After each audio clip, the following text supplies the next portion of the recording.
Hey, what is going on, everybody? I'm Noah from PhoneDog.com. This is kind of a different sort of dogfight. Instead of comparing two devices, I'm going to be comparing two operating systems. Speak slowly and enunciate. I'm going to look at text entry using the virtual QWERTY boards on the iPhone and Android OS 1.5. So this is iPhone OS 2, Android OS 1.5. This is running on the T-Mobile G1, which obviously has a physical keyboard underneath, but I want to look specifically at the virtual QWERTY board. Why? Well, one of the things about iPhone that's always frustrated me is the lack of a hardware keyboard. The virtual QWERTY board is pretty good, but there are some things I don't like about it, including the fact that you can't do widescreen text entry when you're writing an email or a text message. That's going to change in iPhone OS 3, which should come out officially probably next week at Apple's WWDC conference, which I'll be at, live blogging, Monday, June 8th. Check it out, 10 a.m. Pacific time on PhoneDog.com. Anyway, Google just released Android 1.5, or I should say T-Mobile just pushed it out to G1 owners in the US. HTC and T-Mobile both made announcements today about something big coming by the end of June. HTC is going to have a big launch event in London, June 24th. T-Mobile said the next Android device in T-Mobile will be coming out soon. I think it's going to be based on the HTC Hero, a touchscreen only Android phone, slimmer, no physical QWERTY board, hopefully a custom HTC UI, kind of like TouchFlow 3D. But anyway, point being, these are two of the most popular, easiest to use smartphone platforms out there right now. And as I was playing with Android 1.5, I was struck by some things about entering text using the virtual QWERTY board that I thought were pretty cool, and I think kind of were actually better than iPhone systems. So I figured, you know what, let's break it down dogfight style, head to head, check them both out. So here we go. All right, so iPhone on the left, Apple iPhone running the Apple iPhone operating system version 2.2.1, and the T-Mobile G1 on the right running Google's Android OS version 1.5. And again, I know the G1 has a physical keyboard, but because I don't have an HTC Magic here, or an HTC Ion for that matter, this is the phone I have, so I'm going to be looking just at the virtual keyboards here, because I want to look at the experience of entering text on both phones, because I think it's pretty interesting. So let's look at the iPhone first, and the new version of the software, version 3, that'll be coming out soon, will let you enter text in the widescreen mode when you're doing emails and SMS messages. The version that I have right now doesn't do that, but that's okay. So you're entering text, and you can see the multi-touch keyboard is great. The key recognition is pretty good.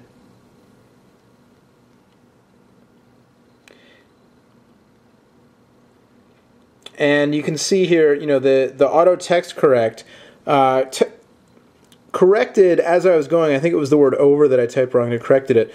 But then when I left, instead of lazy, L-A-Z-Y, I typed L-A capital Y by accident because I hit the shift key instead of the Z. Didn't correct that. And then sheep and dog is supposed to be sheep space dog, and didn't correct that either. Now, it doesn't give me any sort of indication this is misspelled. It doesn't give me a highlight with an option to change it or anything like that. It just there it is, and I have to recognize, oh, okay, I spelled stuff wrong. I have to go back and correct it. As I'm typing, it gives me suggestions, and I can also, of course, click and hold, get the magnifying glass, drag around to where I want. So go over here and just erase the N and hit space. One of the things that's always frustrated me about the iPhone is that it's difficult to add words to the dictionary. So for instance, my initials are NK, so I often sign things NK, and it always wants to correct it to JK. So, I have to go in, and what you do is you go and you hit the little X by the suggestion, and then it leaves it for you. But it's funny because JK is often shorthand for just kidding, so I'll write NK at the end of an email, but it'll correct to JK, and people will be like, oh, he was just kidding about the whole email? Well, that was stupid. So, one of those little things. What you can do, actually, is you can go into your contacts menu, and you can add a fake contact with a word that you want the phone to recognize.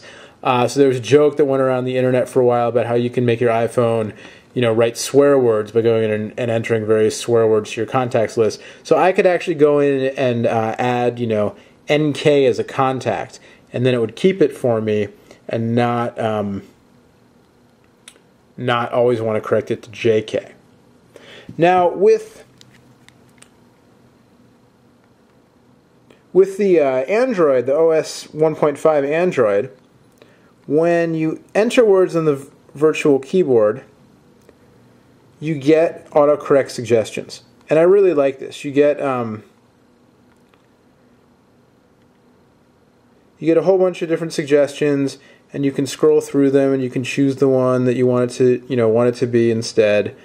And you can go back, and it didn't give me. And as you type, it'll also autocomplete for you. And so I think the potential's there to go a little bit faster in your typing, if you're able to kind of, as you're typing, look and see, oh, it's saying brown, and I'll just choose brown. Fox jumped. So that one it didn't really know. As I'm going over, it sees it. And so just different ways to enter your text, and also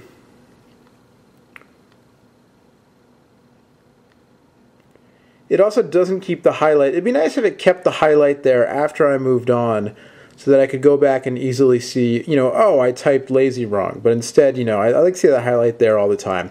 Doesn't do it. Oh well. Here, I typed in, instead of sheep, I typed in out, which, I'm not as dumb as you might think, because actually if you look at where the letters in sheep are, they're not that far off from out.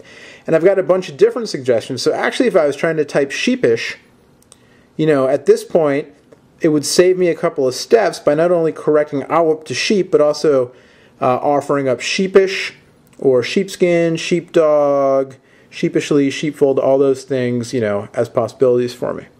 So again, I kind of like this. I think it's a nice system, a little bit better than the iPhone system, a little bit more, the iPhone in a lot of ways, and this is definitely one of them, is made for the mainstream consumer. And so it's just trying to give you like a very smooth experience, and the autocorrect software is very good at guessing what you meant. But when you get into, lots of for a casual user, it's fine. You get into doing lots of typing on the phone, it can be a little bit frustrating, especially if you're not as accurate with the device as you might like to be, like me, for instance. The Android system, a little bit more sort of, at the same time, a little bit more powerful, and then also a little bit more forgiving if you're not a super accurate typist, but you type a lot, and so you wind up, wanting to use lots of names or shortcuts or things like that, it might not recognize. It doesn't autocorrect them for you, but rather just gives you the suggestions for autocorrecting, which I tend to prefer just a little bit. I also sort of like that there's a smiley face button, which is kind of fun, but then also if you hit menu while you're typing, you can insert a smiley, and then you get a whole bunch of different smileys you can choose from, which is just kind of fun. Not a big deal, but kind of fun. You can go into the widescreen mode, and it's a nice big keyboard. Same thing here with the smiley button, the menu button. We'll look at iPhone's widescreen mode. iPhone's widescreen mode, again, on this version, version 2, only available on the web browser. It will be available on the email and texting apps in version 3, which will be out shortly. The the iPhone has a little bit bigger screen, so the buttons are a little bit bigger.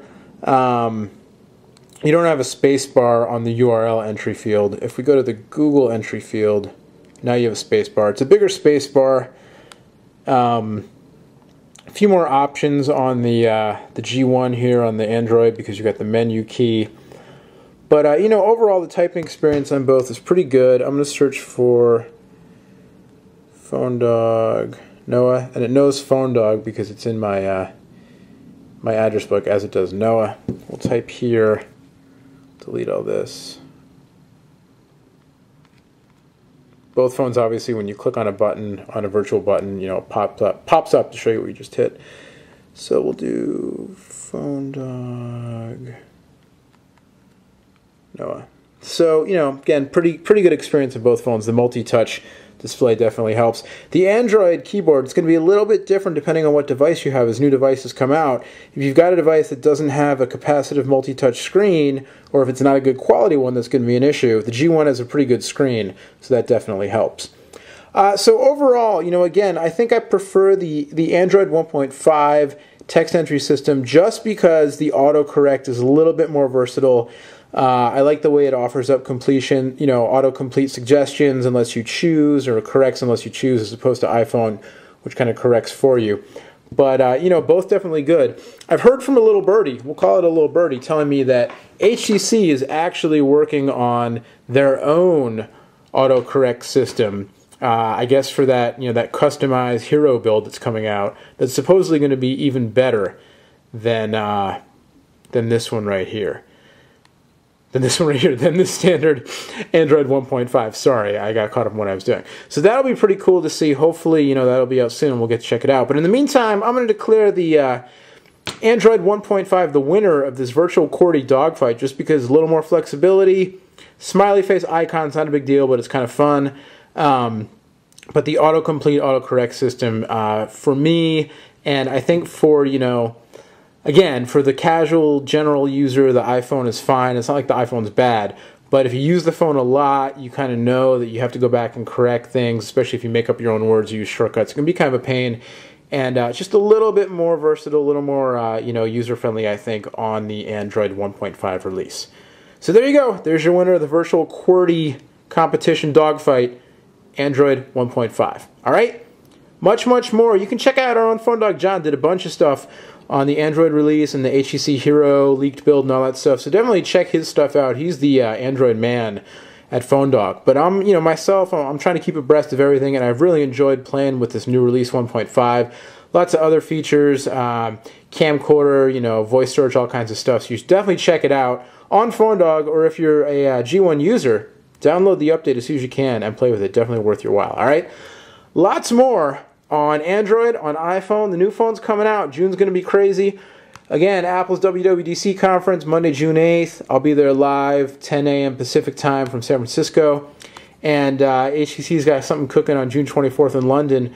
I might be there. We might have somebody else there. You never know. You have to stay to find out, all right? We'll see you next time. Thanks for watching. Much more over on PhoneDog.com. Bye-bye.